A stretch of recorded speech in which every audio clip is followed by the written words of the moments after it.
even want to have to say to my 21-month-old granddaughter, you are not enshrined in the Constitution by your gender. Your brother is, but you're not. All of you in here, many folks in this room have daughters. Many of you have wives, girlfriends, sisters, but everybody in here somehow is connected to a woman. This is not a discussion about what can you not do that you want to do. That is not the discussion. The discussion is, do we not as women have a right to be a part of our most sacred document called the Constitution of the United States? I will end with that. Tell me what this will do that you probably don't have protection on those agreements. Help me understand what this provides that for a person that's not currently considering people. I think one of the things that some people will talk to are more pointedly and legally than I, but my perception of it and the reality of it has been this. Those amendments are always under a discussion of interpretation so many times. And so what it will do, in my estimation, is not make us have to go search out a particular amendment to make sure we're validating whatever it is we want to do. For example, if we had had those amendments when I was trying to play basketball, or the Equal Rights Amendment, that would not have been a question. I would not have had to go try to find somebody to pass Title IX. We wouldn't have had to sit and ask basically an all-male committee if we could have parity with reproductive rights. And so there are things probably even unnamed, but there will be folks who will come before you and talk about them in a legal way that I don't even want my daughter or her brother to have to try to discover whether or not she is going to be disenfranchised because now you have to go look at this Constitution and interpret it. And some of the information I've read that others are going to talk about today will talk about those things specifically regarding insurance and health care and what you are allowed to do or not to. If you think, for example, it was only a few weeks ago, that women were even allowed to be in combat. And I use allowed advisably because they just are in combat as a matter of practice, and we finally had to just admit it.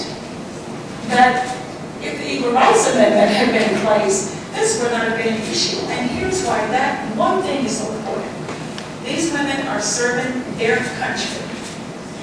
They want to be career military folks. They cannot advance in their careers. You don't get to advance in your careers at the heights that you want to unless you have combat experience. And while they are actually out there having combat experience, because on paper we said they are not allowed to be in combat, there are hundreds of women who have lost opportunity to be in the higher ranks of military service right now for that one reason.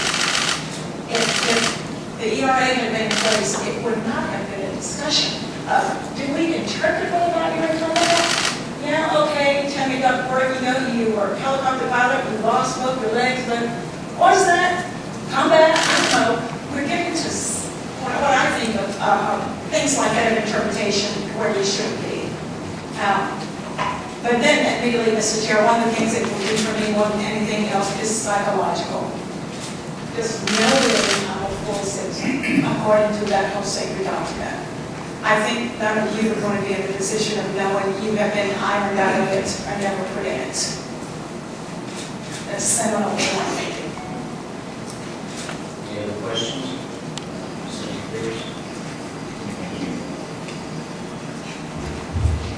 Yes.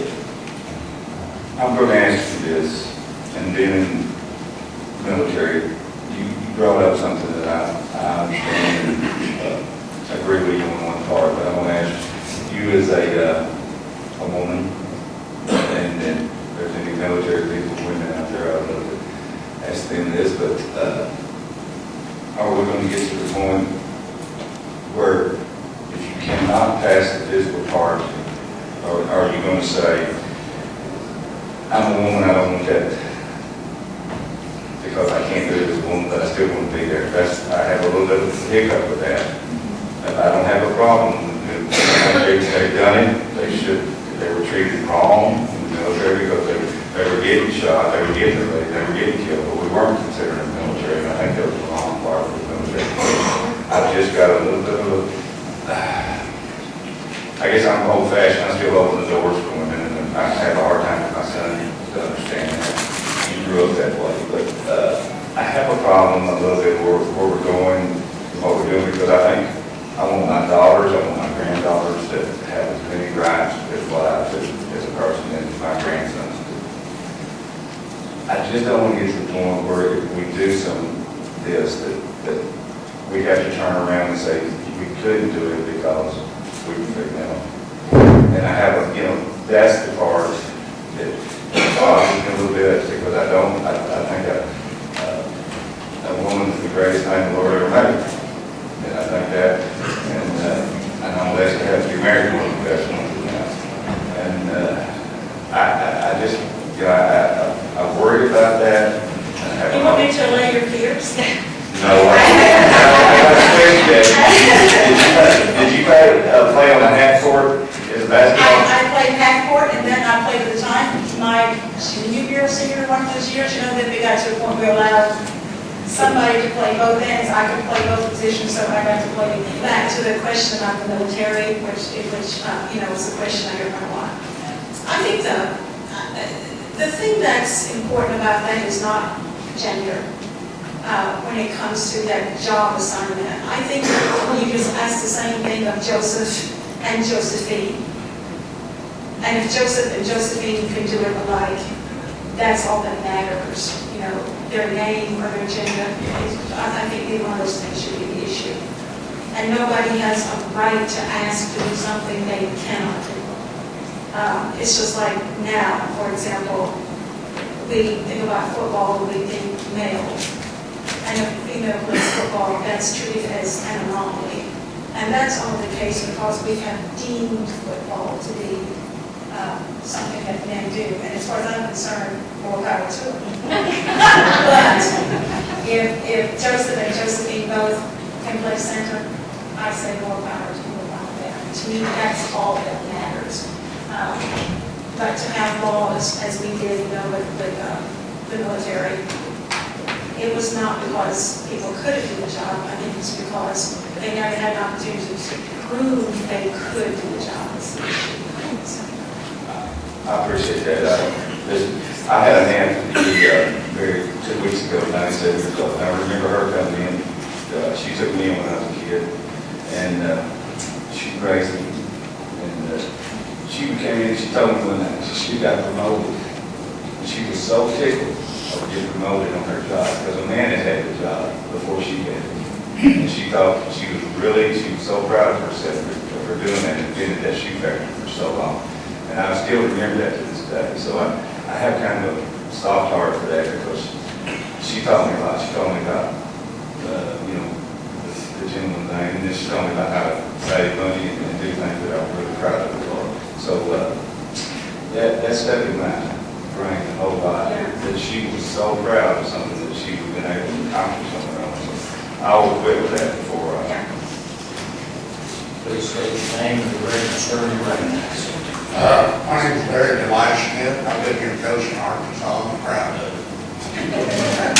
I'm a retired Army infantry sergeant, and I served in Vietnam and multiple tours on the DFV. And I'd like to say a little more of what Joyce touched on. I personally met and is a good friend of the woman who lost both legs in that helicopter, and that is combat when you get that severely wounded. But the nature of the military has changed since my day. Now over 20%, a little over 20% of our total military force are females. Now, and also the nature of warfare started changing in Vietnam, and it's even evolved more now to this insurgent type of warfare where you can come anywhere, anytime, it doesn't matter what job you have.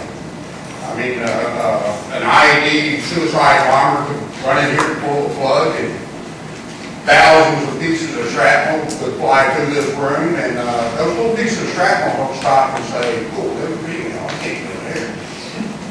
You know, it just doesn't happen that way. And the battlefield is the only place I've ever seen where there's absolutely zero discrimination. None whatsoever. Men, women, old, young, yellow, purple, white, black, everybody gets hit. And today, when you look, 154 women in my last count have died in our military. Nearly 1,000 have been wounded. A lot of them seriously, like she's talking about Miss Duckworth. Miss Duckworth was flying a helicopter over Baghdad. An RPG round came into the cockpit, exploded, severely wounded her in both legs, and immobilized her right arm. She landed the helicopter and saved the rest of her crew, because her co-pilot was killed instantly. That was, she is still now a lieutenant colonel after losing both legs and learning how to walk again at Mayo Clinic for a year.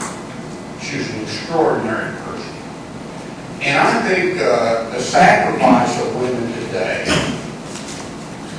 what they're doing in the military, I urge the committee to pass this out of committee. At least they've earned a full vote.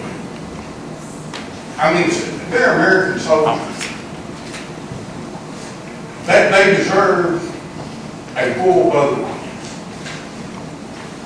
I just can't expand that enough, because it's just horrible to me to think that after what I know about being on the battlefield and being in combat, I think personally, and I don't know the legalities of none of this, but if you've been there and you've served your country in that capacity, it should be chiseled in stone so deep that it is never taken away that you are equal in our society.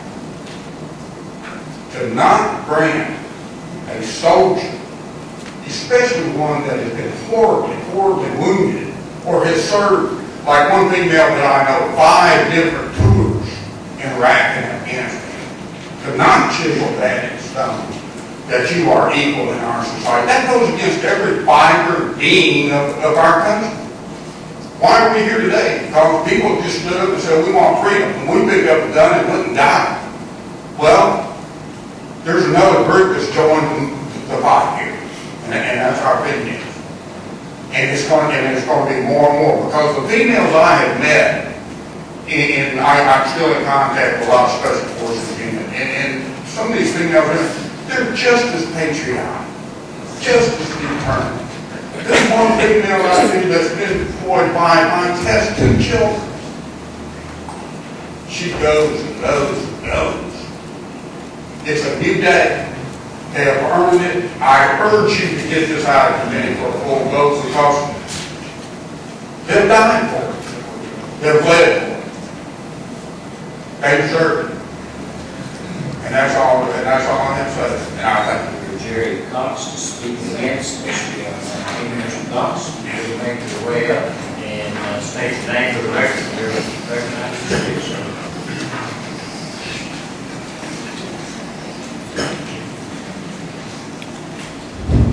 Thank you, Mr. Chairman. As many of you know, this is not the first time this issue has been discussed here at the Arkansas Legislature. In fact, discussions of this go back all the way to the 1970s. And again, as many of you know, the Equal Rights Amendment was first proposed, I believe, in 1973. And the United States Congress at that time put a time limit on the ratification of the Equal Rights Amendment. They said, if this is not ratified by the end of 1982, I believe is the correct year, that all game over, this expires. But if you look at the United States Constitution, there's no provision in the U.S. Constitution for the expiration of a proposed amendment. And so there's legal debate about whether or not ERA is still in play. And in fact, there's pretty good evidence that it is still in play, because that is correct. The Constitution doesn't give anyone the opportunity to put an expiration date on a proposed amendment. And so 35 states have ratified the Equal Rights Amendment over the last 40 years. I think it's probably been 15 or 20 years since any state has ratified ERA. It's been a long time since anybody did. And in fact, during that time period, 5 of those 35 states have rescinded their ratification of ERA. They said, we take it back, we unratify, or whatever word you want to use. Well, if you look at the Constitution, there's no provision in there for a state to do that. And so again, the proponents of ERA have said, ballgame is not over, this is still in play, and what's more, you states that ratified it, you're stuck with it. You cannot undo that. There's no provision in the Constitution to undo it. So here we sit with 35 states having voted at some point to ratify this measure. And again, if you remember your 9th grade civics, it takes 38 states to ratify a proposed constitutional amendment. So 3 states away. So the strategy is to find 3 states that will go out here and ratify this and then throw the whole thing into federal court. That's really the strategy. And so that's the larger issue that is in play here. Now, in the last 40 years, I think everybody in this room knows, there have been a lot of laws passed that guarantee equal treatment for women. Equal right, equal pay for equal work, and all of the different laws that we're all very familiar with. And so I suppose in 1973, one could have made a very good case that women didn't have the same opportunities as men. And I remember the days when athletics were not equal for guys and girls in high school and so forth. And so, but all that has changed. I think everybody in here knows that it's not that way anymore. So what you're left with are the unintended consequences of passing an amendment like this. So the question I would put before you as committee members today, and I know we have attorneys on the committee and others, what happens if you erase all references to male and female in our laws and society? What happens if you erase that? What does that do to, as we've already talked about, the military? What does that do to everything from insurance rates being different for men and women, or for, I've raised 5 boys, I know it's a lot more for car insurance on boys than it is on girls, and probably rightfully so, knowing most guys. But what does it do when you start erasing all that? Or how does that impact housing on college campuses when you start erasing those differences between male and female? What does that start to look like? And I know you're gonna say, surely not, but it's true. Some states have actually been forced to fund abortions with public money based on their state equal rights amendments. That would be true in New Mexico, and it would be true in Maryland, where the judges looked at the state ERA. So what some states did, they said, well, we don't have a federal equal rights amendment, so we're just going to write it into our state constitution. And so they did that. And so what you have then is to look at that and say, under equal protection and equal treatment, then we have to provide this service for women, and we have to go ahead and fund abortions that way. And so that's just one example of what I would call would be a very unintended consequence to an idea that I think we've already, made great strides toward attaining, which is that equality. And so I know there may be others here that will testify a little more about the constitutional side of that discussion, but I at least wanted to give you a little bit of background as my understanding of what it is. Mr. Chairman, I appreciate the time, and I'll be glad to entertain any questions if people have them. Senator Johnson, you recognize you. Thank you, Chairman. Now, tell me more about this erasing men and women. Tell me more about that. Well, if you say that there is total equality between the two, then what you're really saying is we're not going to distinguish in any way between male and female. And I don't know, Senator Johnson, how that all plays out. And I don't think anybody in here does, because we've never done that in our society. We said we're going to treat people fairly, we're going to treat people with equality, but there are just some things about male and female. I don't think we want our daughters just at random being placed in a college dormitory room with a guy. And people will say, what's that? And you think that's going to happen if we Senator Johnson? Just a second. To my point. Just a second, please. Yes. I asked if the whole, our acclimates or our laughter to minimum. The house is full. Due respect and respect to the witnesses. Thank you. Thank you, Mr. Chair. Senator Johnson, I don't have a crystal ball, about that. But my concern is that we throw all that we upset all of that, and then we have to figure out what does this paradigm look like. But I have to say the Equal Rights Amendment is about rights. And so we could assume that if the Equal Rights Amendment is passed, we could, as perhaps current law does, assure equal right to it. It doesn't mandate any kind of placing of men and women in the same dormitory. And I've heard other extreme scenarios such as wiping out men and women's room. We all have these unisex bathrooms. I gotta say that's extreme.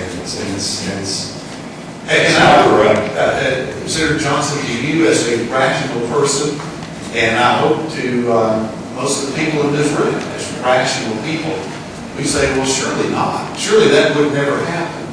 And I would hope that that's true. I really would genuinely hope that that's true. But I think you and I both have lived long enough to know that the way things play out in court don't always work the way we think it all rationally happen. Well, and I'll say I see nothing in this proposed amendment that would even contemplate those scenarios. I'm glad, and I hope you're correct. And Senator Johnson, I really do hope that you are correct. I would have never imagined that those state ERAs could be used the way they have been used, or misused, I would say, in a couple of those cases. I just was never imagined. But it's the same language, sir. But thank you for your question. Thank you, Representative. I wasn't aware of that. Thank you. Welcome back. Please state your name and your record. Thank you, Senator and Chair. My name is Lindsley Smith, and I want to thank you for your question as well. The 13th, 14th, and 15th Amendment were added to the Constitution after the Civil War to deal with race discrimination because the Constitution dealt with white males, and so this was to give that equality provision at that time. And it was the first time that the word male was put into the Constitution, and that was with the 14th Amendment.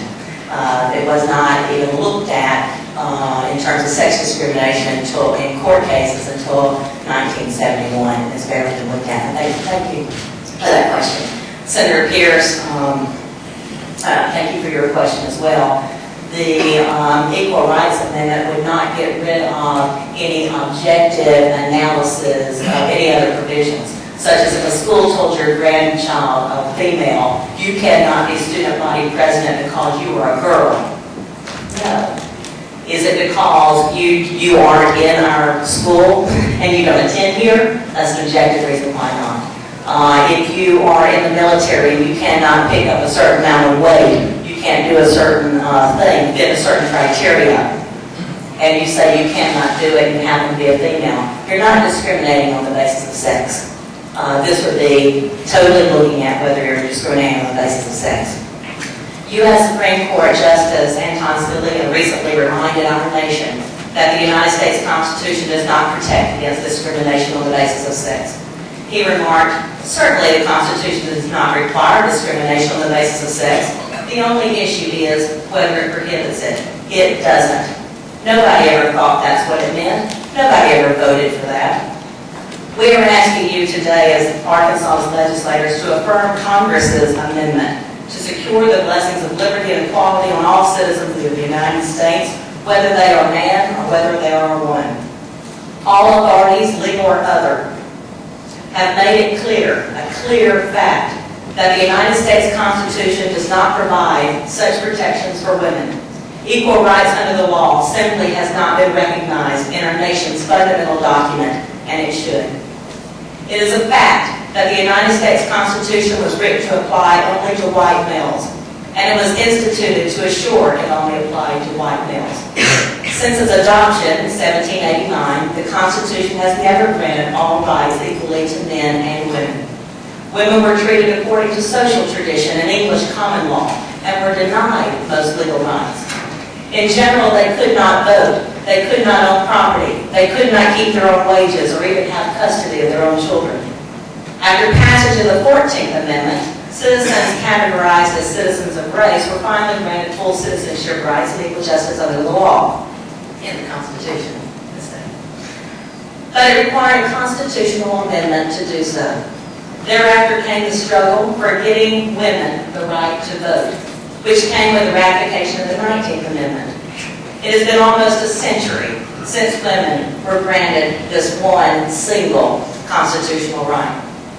The 19th Amendment states the following: "The rights of citizens of the United States to vote shall not be denied or abridged by the United States or by any state on account of sex." The Equal Rights Amendment before you today, again written and passed by Congress out of the states, was worded in order to be clear, in order to parallel the wording of the 19th Amendment. This before you today states, equality of rights under the law shall not be denied or abridged by the United States or any state on account of sex. In order to move our nation forward on this issue, in 1958, President Dwight D. Eisenhower asked a joint session of Congress to pass the ERA. It wasn't until 1971, under President Nixon's administration, that the House and Senate passed the ERA. All of Arkansas's congressional delegation voted yes for the ERA. Representative David Pryor, John Paul Hammerschmidt, every single one of them. President Nixon endorsed the ERA. And during his administration, it was sent to the states for ratification by 38 states, and 35 have done so. Arkansas is one of 15 states that have, up until now, said no to ratification. President Gerald Ford proclaimed in 1975, "In this land of the free, it is right, and by nature it ought to be, that all men and all women are equal before the law." There is no valid or legally recognized ratification deadline on this amendment. There is no deadline setting in the ratification process. Congress did not put a deadline in the amendments enacting clause, but Congress wrote this before you. It's not in there. The nation's highest research office, the Congressional Research Office, has already opined that there is no valid deadline and the three-state strategy is a valid one, which is explained in a law review article written in the William and Mary Law School Journal of Women in the Law in 1997. If 3 more states approve this amendment, it will then go to the U.S. Archivist and the U.S. Secretary of State for inclusion in the U.S. Constitution. It is quite clear this would not lead anything to a court battle or a court situation. We've seen that through these 27 amendments that have already been put in our nation's Constitution. The last amendment that took over 203 years to get into our Constitution, the 27th Amendment, was actually written by James Madison, and there was a law student in Texas that found that 2 more states were needed to ratify it, and then they ratified it, and after those 2 states came in, it became part of our U.S. Constitution, our last one, which was written by James Madison. Susan B. Anthony argued that women will never have full equality until an amendment for women's equality is added to our Constitution of our nation. For a rally at the Arkansas Capitol in 2011, President Bill Clinton stated in part, "Ratification of the ERA is a thoroughly nonpartisan issue, and if successful, it will benefit women and men alike. You each bear witness to what may become a truly pivotal moment in constitutional history, and I join you in hoping for a successful outcome. With this ratification, legislators of any party have an incredible opportunity to demonstrate quite boldly that they do, and their party does, in fact, support all women." Both Democrat and Republican National Party platforms have included passage of the ERA in them. The Republican Party National Platform included the ERA in it prior to the Democratic Party adding it. This is needed because there currently exists confusion and inconsistency about how to deal with sex discrimination claims in the U.S., and this amendment is needed for clarity. Also, Americans deserve strict scrutiny before a government can discriminate against them on the basis of their sex. a stricter standard of review that comes with placement of this guarantee of equality of the U.S. Constitution, and only then. If equal rights for women are in our nation's Constitution, like race is in our nation's Constitution, governments would need a compelling reason to discriminate, not the current lower standard for discrimination, which is why it becomes so easy to discriminate against women in the United States of America. Also, protections in mere statutes and court cases are not only piecemeal and don't address all rights issues of our nation, they are all over the place with their limited factual scenarios that happen to come before the court or come before a body like this.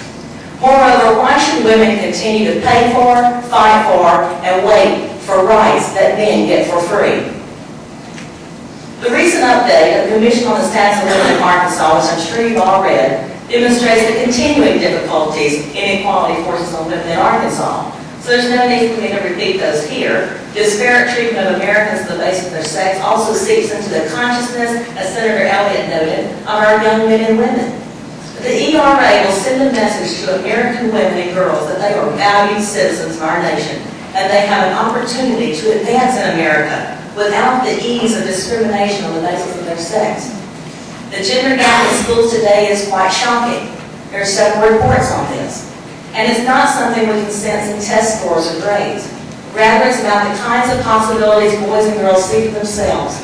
In a 2008 survey of more than 30,000 first through 8th graders, they were asked, would you want to be president? The results were startling to our nation.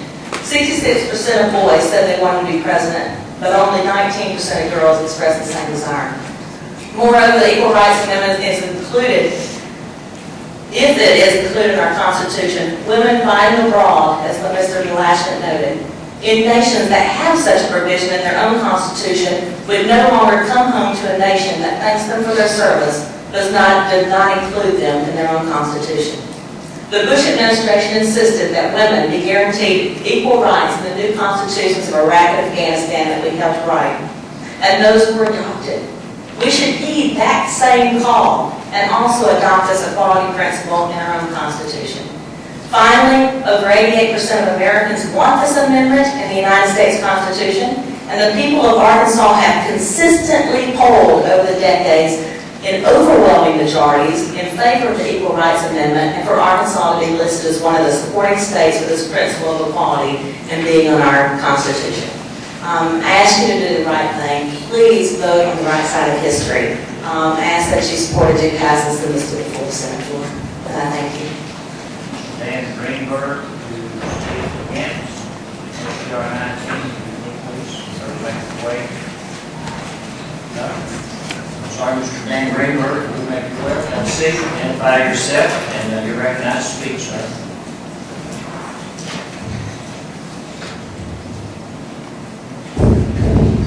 Thank you, Mr. Chairman, members of the committee. If you'll permit me, I've got a few notes on my iPhone here. I'm going to refer to that if it's all right. I'd like to begin by saying that every legislature and every legislator, I think, has a duty to make sure that every citizen is treated fairly and without regard to sex. The issue before you today is a little bit different than that, and that's the idea that we place a rule in the Constitution that requires absolute equality of rights. And I just want to suggest to you that when we do this, we do run the possibility of running into some unanticipated consequences. When you change the Constitution, it creates the possibility, not the certainty, but the possibility of changes in various areas of the law. And I'd like to simply list some possible changes that the Equal Rights Amendment might mandate. First, judicial elimination of some prohibitions on women in combat. Second, judicial expansion of draft registration obligation of females. Third, judicial elimination or contraction of sex-based affirmative action. Fourth, judicial changes in school-based athletic programs, especially the ones that don't permit girls and boys or men and women to play in the same team. Next, constitutionalization of same-sex marriage rights and civil union rights. Next, constitutionalization of abortion rights, and particularly taxpayer-funded abortion rights. And finally, although this may make at least one of you smile, making mandatory acceptance and establishment of single-sex bathrooms and showers in the institution of higher education. And I'd like to say something a little bit about that, because I know that one person found that extreme on the panel. I went to school in the 1980s, a place that had same-sex, I went to college, a place that had same-sex showers for men and women, and it didn't really hurt me. I mean, I don't really care very much about that issue. You know, we just have to remember, where our bathrooms, to and from the shower in our dorms. I don't really care very much about that stuff, but it seems to me that that is probably something that institutions ought to be able to govern themselves, and state legislatures ought to be able to make those kinds of choices for institutions of higher education. And we had a discussion of different levels of scrutiny, represented by Lindsay Smith before, and it seems pretty clear to me that somebody who wanted to make mischief, it seems reasonably likely that somebody who wanted to cause trouble could sue a university without public bathrooms and showers and win. There are plenty of universities that have them now. It's something that's socially accepted. The main point I want to make is not that the creation of the Equal Rights Amendment is necessarily going to lead to all these consequences, but it raises large possibilities of eliminating choices from the legislature and from private institutions. And I think that you could probably write a law review article about every one of these things that I've listed. I mean, the idea that we can easily predict what a court is going to say is, I think we all know that that's wrong, okay? As a general matter, in 2013, I think that legislatures are better equipped to make decisions about some of these large social issues than the courts. And I share Mr. Cox's concern that, in particular, with respect to taxpayer abortions, I share Mr. Cox's concern that we've already seen one court, I think the state Supreme Court of New Mexico, looked at the ERA language in its own state constitution and decided that mandated taxpayer-funded abortions. So I don't object to lawyers having all these new arguments they can raise on ERA grounds. My concern is that courts are going to take away appropriate issues of self-government from legislatures and private institutions. So that's what I have to say. I'm happy to take questions. Questions? Senator Johnson. Thank you, Mr. Chairman. Representative Greenberg, most of the state laws or the federal laws that we mentioned under this and seem to, I don't know the details of those laws, but seem to assure equality between the sexes under the law. Is that correct? Well, I give you a list of possible policies that might change. Is that what you're asking about? I thought those were the laws that you were actually citing. Well, some of them have to do with laws, and some of them are sort of free-floating policies. But yes, And so you seem to suggest that if we pass this ERA, that it would have the result of throwing out these other laws that assure equality under the law. Well, I'm not sure that that's right. For instance, take the whole question of affirmative action. I think that once you move from from a moderate scrutiny standpoint to a higher scrutiny, strict scrutiny standpoint, I think it's quite possible that certain affirmative action programs for women could be endangered. And different people sort of view affirmative action on grounds of equality. People have different understandings of how affirmative action leads to equality. Some people view affirmative action as a necessary part of equality, and some people view affirmative action as very dangerous to equality. And so the only thing I feel comfortable about saying is that a lot of this stuff takes away from legislative judgments and private institution judgment, and it seems to place in the hands of courts. You have to look at each individual thing to really kind of answer that question in detail. So the amendment says equality of rights under the law shall not be denied or abridged by the United States or any state on account of sex. Yeah. So it seems to me that the laws and policies you're citing would be supported by the ERA, not in conflict with the ERA. Well, it depends. Like, for instance, my affirmative action suggestion, I think that it seems to me that if we're to take Ms. Smith at her word, that we're going to have some sort of strict scrutiny standpoint for affirmative action for women. It seems to me that it's quite likely that certain affirmative action programs are given chopping block. I'll make one more point, and that's about the shower or the dorm room scenario. Yeah, and which you think is extreme. Like, I couldn't quite understand what you're saying. Were you suggesting the possibility of same-sex showers was extreme, or the legal interpretation requiring that was extreme? Because the first one's already got it. The legal interpretation, I'll agree with one point you made, and that is that Universities and colleges should have the discretion whether or not to have these unisex bathrooms or not. But nothing in this ERA mandates any kind of unisex bathrooms or unisex showers. All this does is assure access to showers, and they can be separate, they can be unisex, provided contingent on the policy of the University College. But I see nothing, there's no language that mandates any kind of unisex shower or bathroom. I think that's an extreme and unrealistic scenario. So, I must be misunderstanding because surely you agree with me that if under an Equal Rights Amendment, a woman came to the courts and said, the military is treating me very unfairly because they've got a different program for me when they treat me differently in terms of combat service and combat eligibility to men. The military is treating me very differently, and I think it's really, really important that men and women be treated equally and have equal rights, that we have, say, combined units among men and women as they do in Israel. I think that's really, really important. So I take it, you don't agree, you agree with me that that's not an extreme interpretation, right? If someone talked about integrating military for men and women.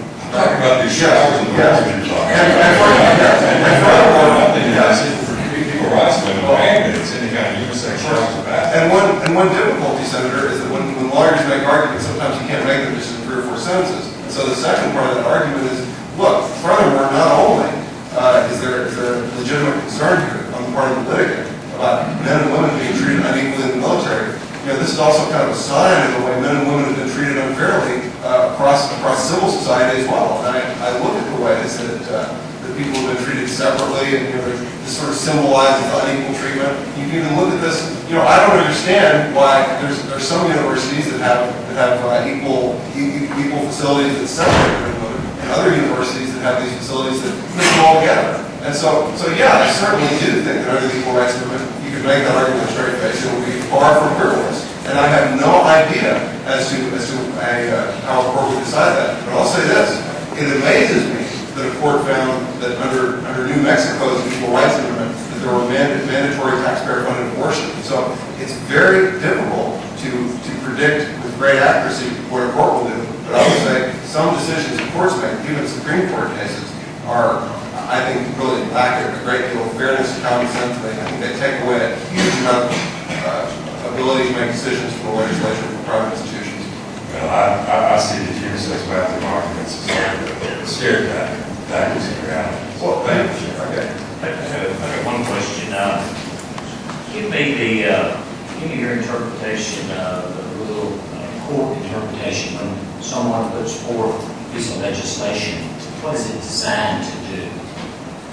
Well, speaking generally, if you have some law in the books and then someone adds new law onto that, then call the first law A, call the second law B. So you have this law in the books and you have it A, it means something. If you add a second piece of law in the books, that B, that could be seen as adding something additionally. I think that your question is actually very deep in a certain way, because we've already got these laws in the books that require equal treatment in many ways of men and women. We've had them certainly long before 1970. We had them in the Civil Rights Acts and expressly in the Civil Rights Acts. And so it raises the question: if we have Equal Rights Amendment on the books, then what new kinds of measures and how is this new equality going to be interpreted by courts? What new rights are going to be granted?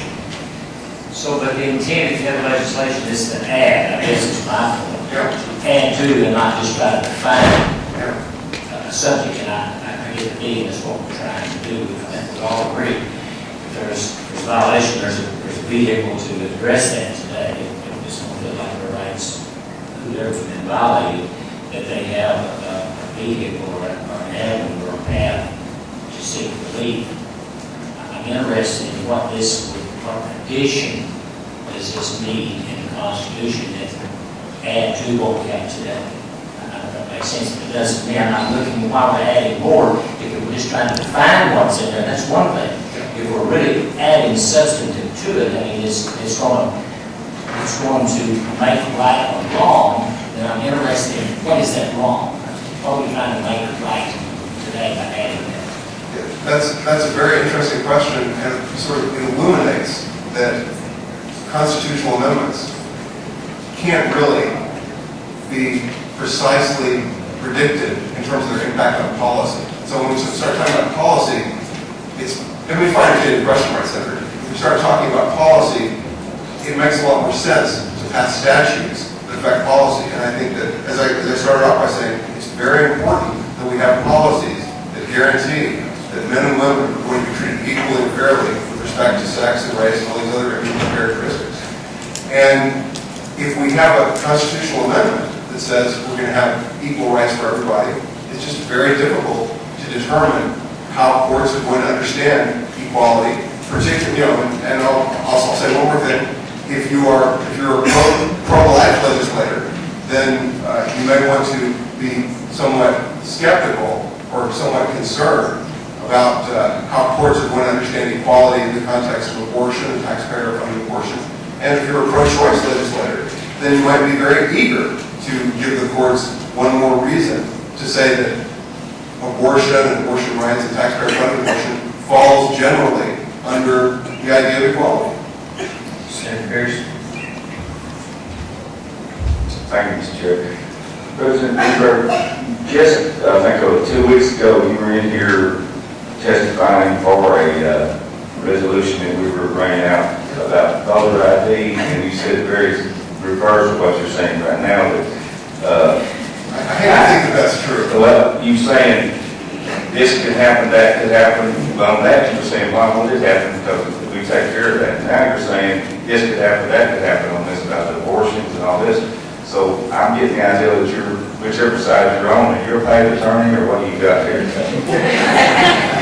Well, Senator, I suppose I admit it. I'm an attorney, Senator. It's perhaps true that I'm not the only person in this room who's said things to advance their case, Senator.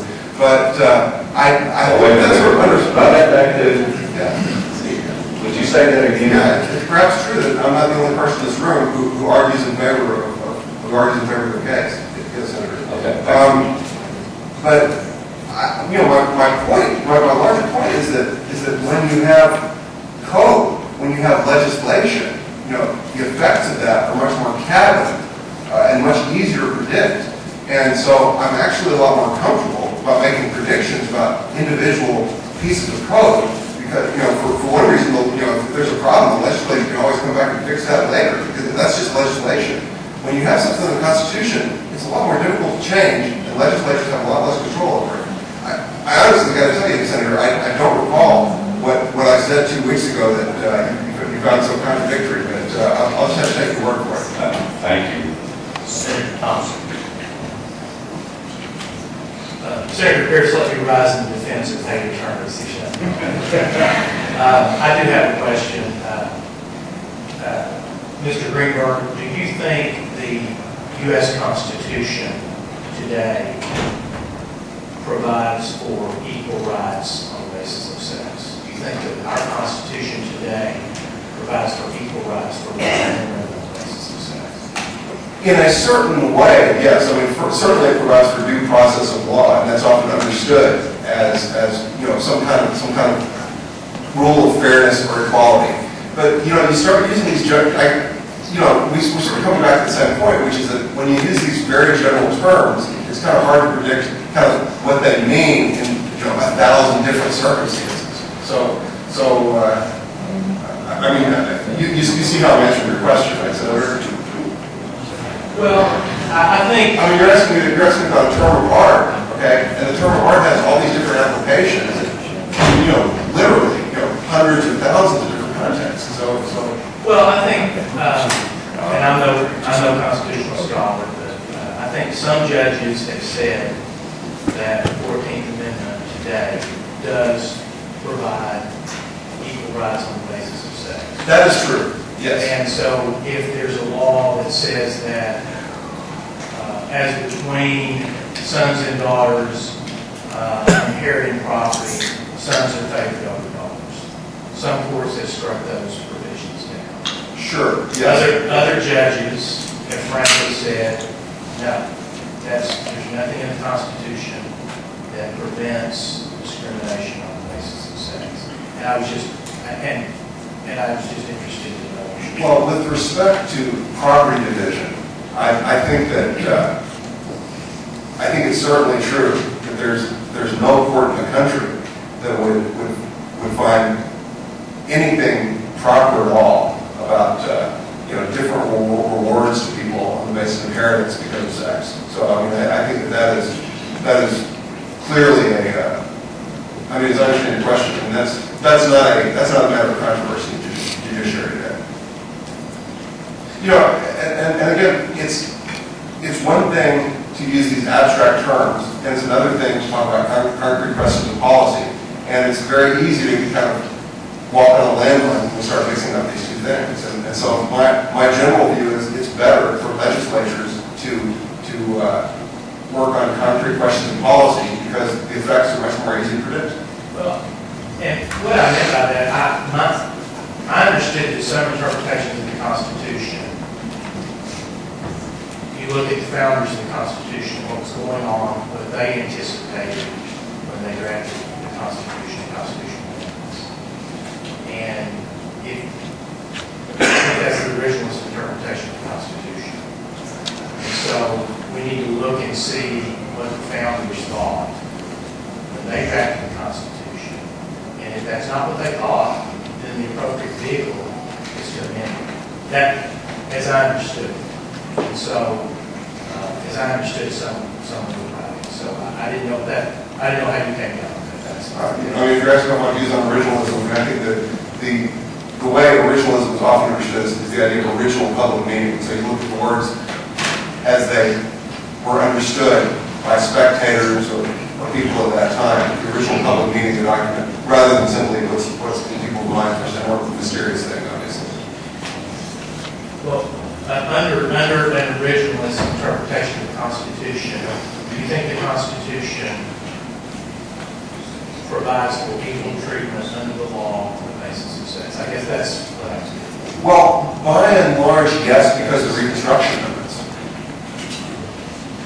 I mean, if you're asking, the question includes the 14th Amendment, right? So by and large, the answer is yes, with respect to equal treatment between men and women. But I mean something a little different by equal treatment of men and women than some courts do. Because again, some courts have found that equal treatment of men and women applies things like taxpayer-funded abortions, and I don't really view that as a question of equality completely. I mean, I think that courts have to look at two questions, which are equality and fairness. I think that policymakers need to look at two questions, which are equality and fairness. And so simply looking at equality in all circumstances is not always the best answer.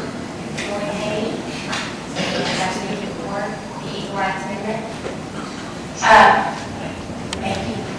One thing I wanted to say is that if anyone here has been in a men's-only bathroom before, it's not a pretty sight. I don't think any of us are here fighting to.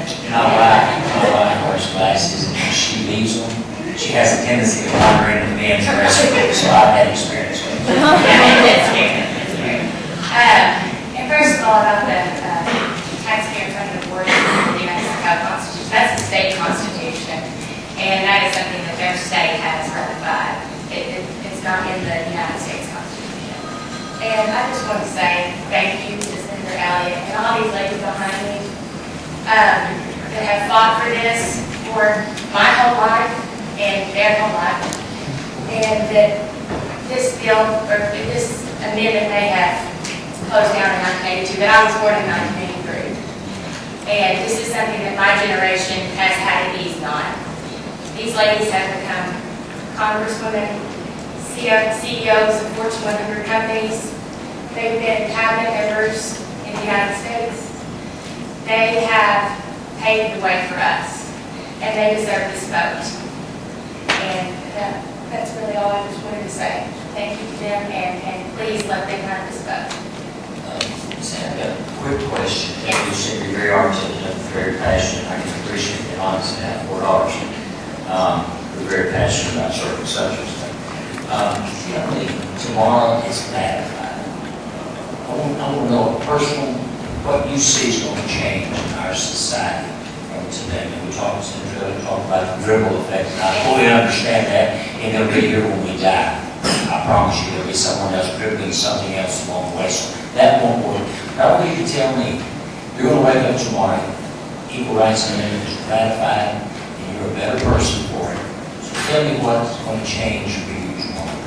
You know, Senator Elliott did mention the psychological effect that it would have. And I think that, you know, not only the law that will be affected but just the fact that we, you know, these women have worked so hard for so many generations.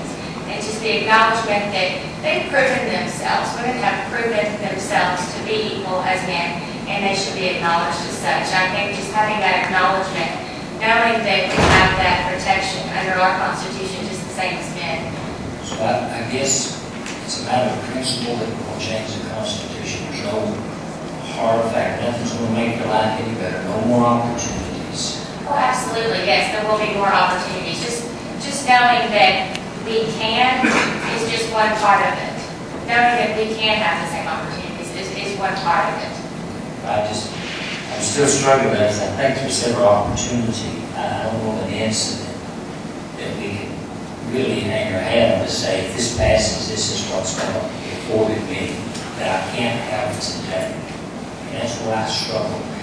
I would think after 15 years from the last state passed, losing the steam, there was something happened, and I've yet to really understand if it is something that we need to do. If we need to do it, I'll be the person to vote for, not convinced. But I'm just concerned about it's now, we work so hard, we're entitled to it. But in reality, it's our Constitution. It's a Constitution amendment.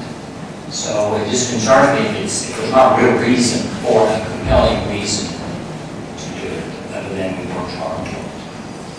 Well, I think Representative Smith gave a lot of numbers and statistics of proving how we are unequal right now.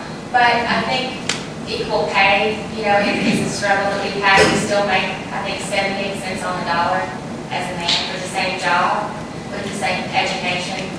And I think that that would be an impact that would affect our daily lives as women. I think there's laws that address that.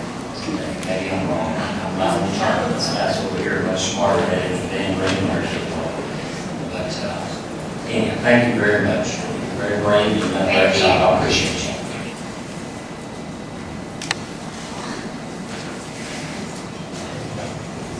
Mary Ann, my name, and I live in Jessica, Arkansas. This is the third time I have testified against this bill in the legislature. In 2007 and 2009, I also did. And I have the same points to make that the others made in reference to this bill.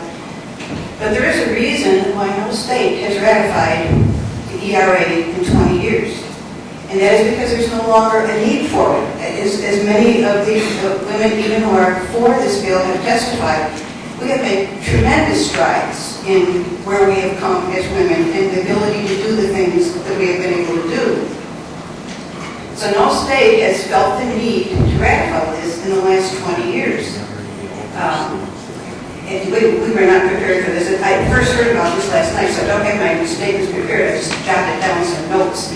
And I can assure you that had we known this was going to be on the docket today, as Senator Joyce Elliot's friends did, we would have had twice as many women here representing We did a special order of business so everyone would know now. Right. I want everyone to know I did everything possible. Thank you.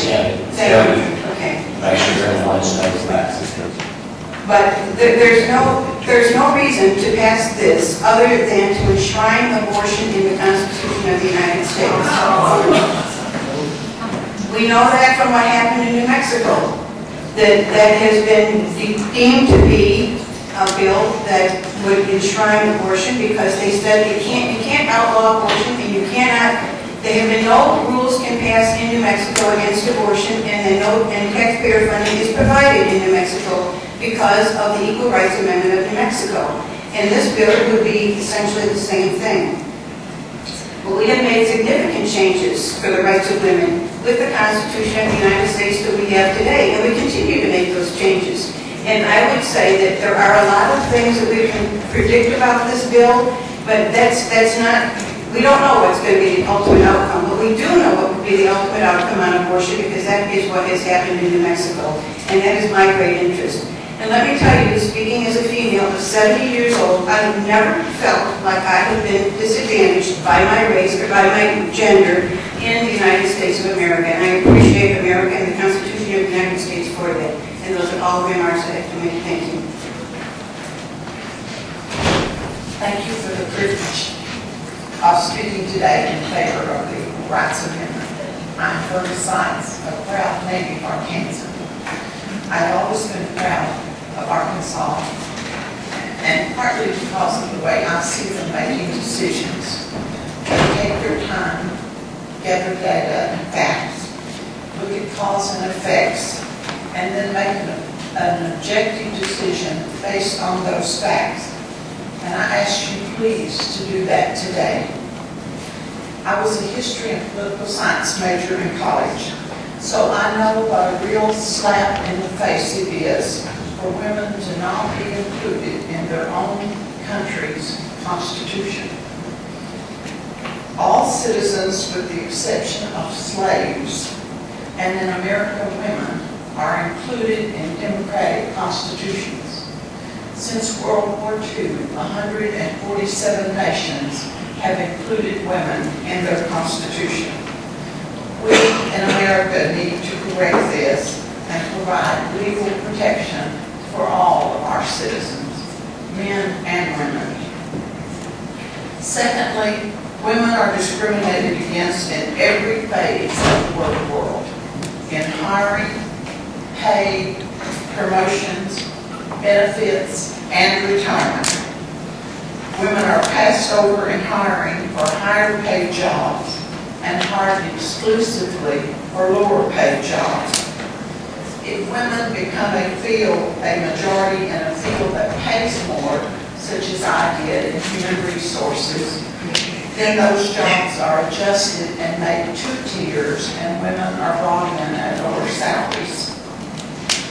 If women are in a field for women and the pay improves drastically, like it has in women's coaching and women's athletics, then women are no longer hired and men are given those positions.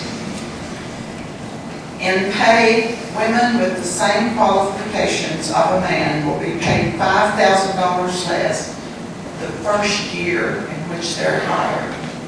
After 5 years, they are being paid $10,000 less per year, and this keeps multiplying until over a lifetime, a man is paid $500,000 more, averaging $700,000 in their lifetime, and women slightly over $200,000. And promotions for a woman to gain a position in a higher field, we have to have 10 years more experience and an additional degree to get that same promotion.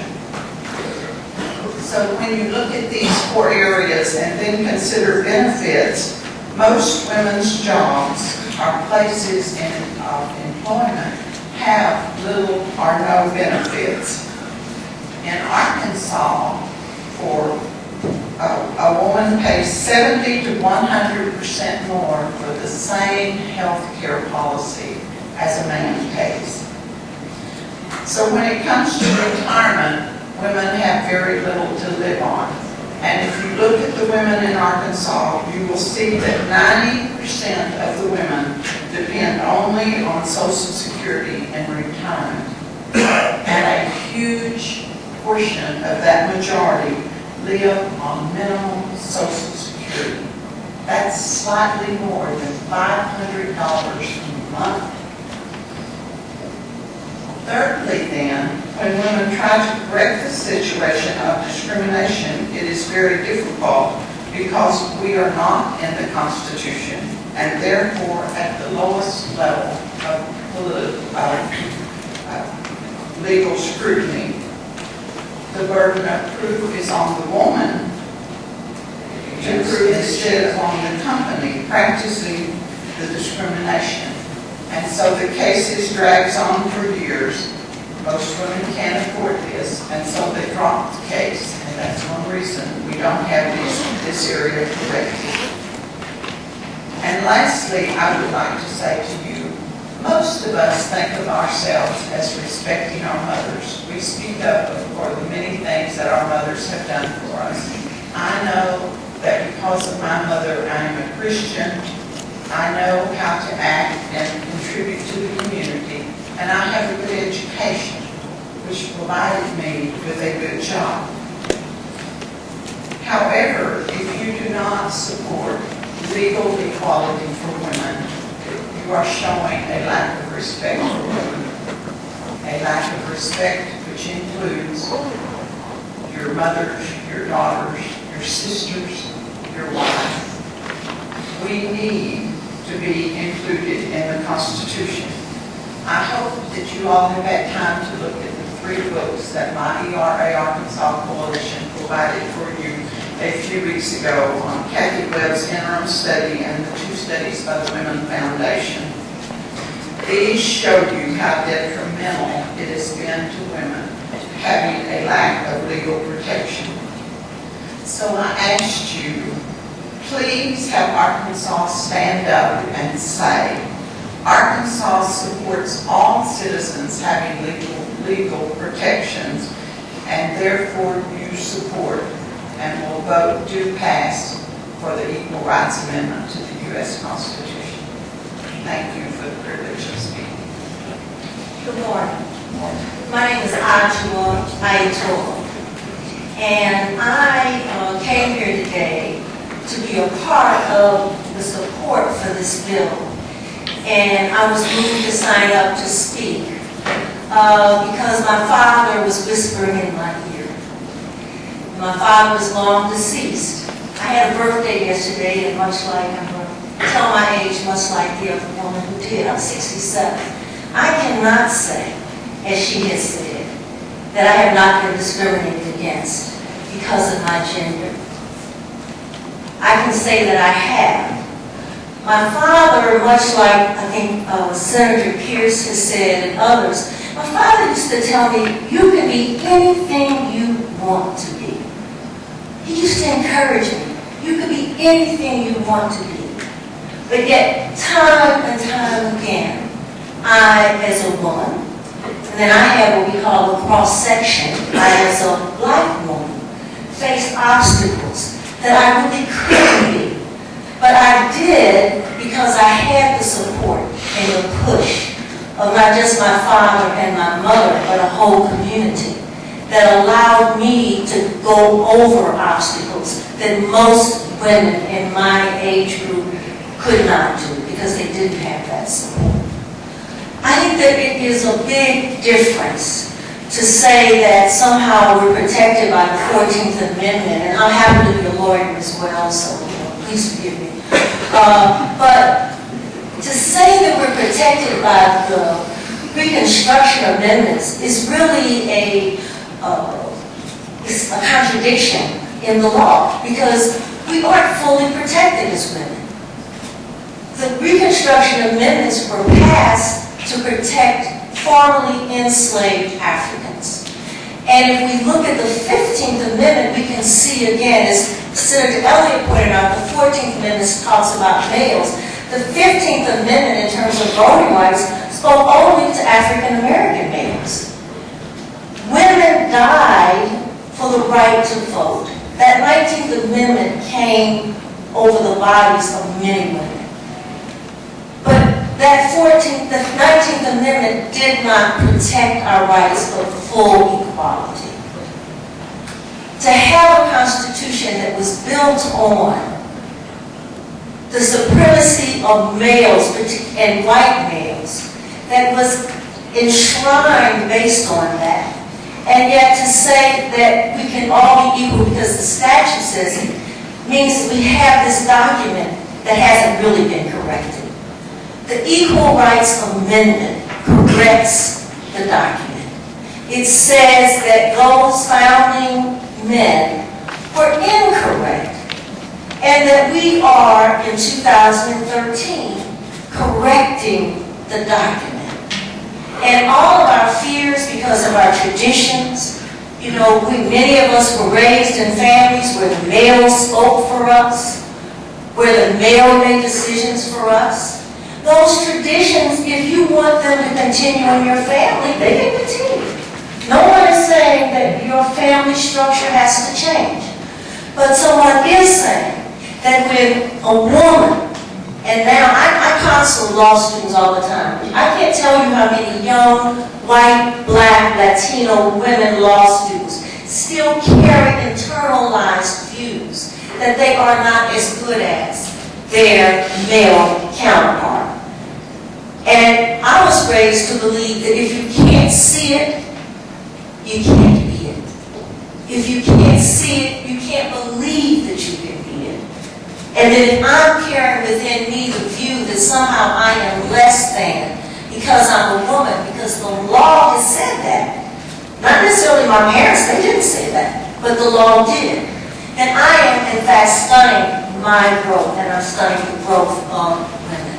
So I urge you, the fears that have been thrown out here, the fears that somehow you will lose control as a state, are not well-founded. They just aren't well-founded. But you can do the right thing. You can right the wrong that was done in 1789. And you can say that women will be treated equally under the law. That's all this amendment says. Thank you. Yes, I'm Diane Bryant. I'm from Farmington, Arkansas, and I'm pleased to address this chamber. My grandfather was a senator here in Arkansas back in 1909, so I'm proud to be here. I am in support of the Equal Rights Amendment.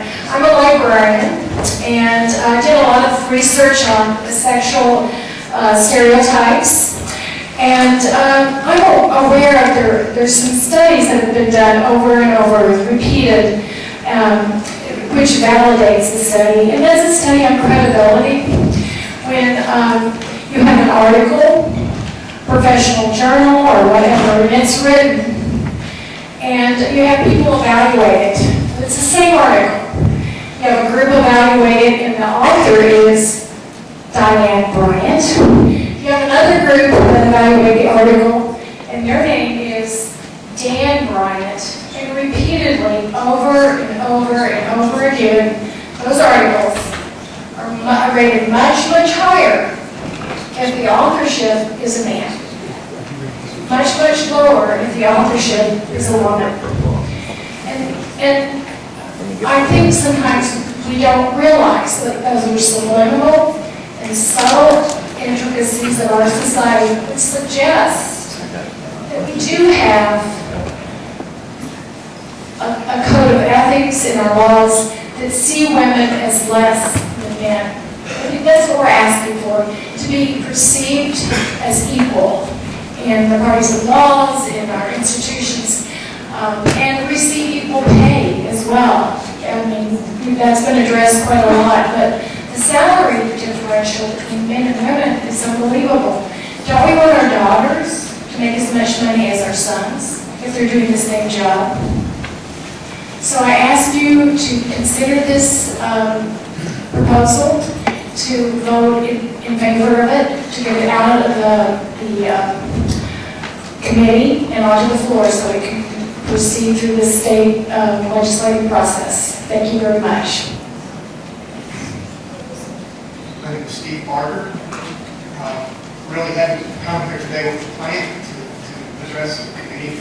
But one thing that I was moved by is listening to all of these discussions is this sense that seems to be prevailing on some people with opinion on this topic, that this measure will be merely symbolic.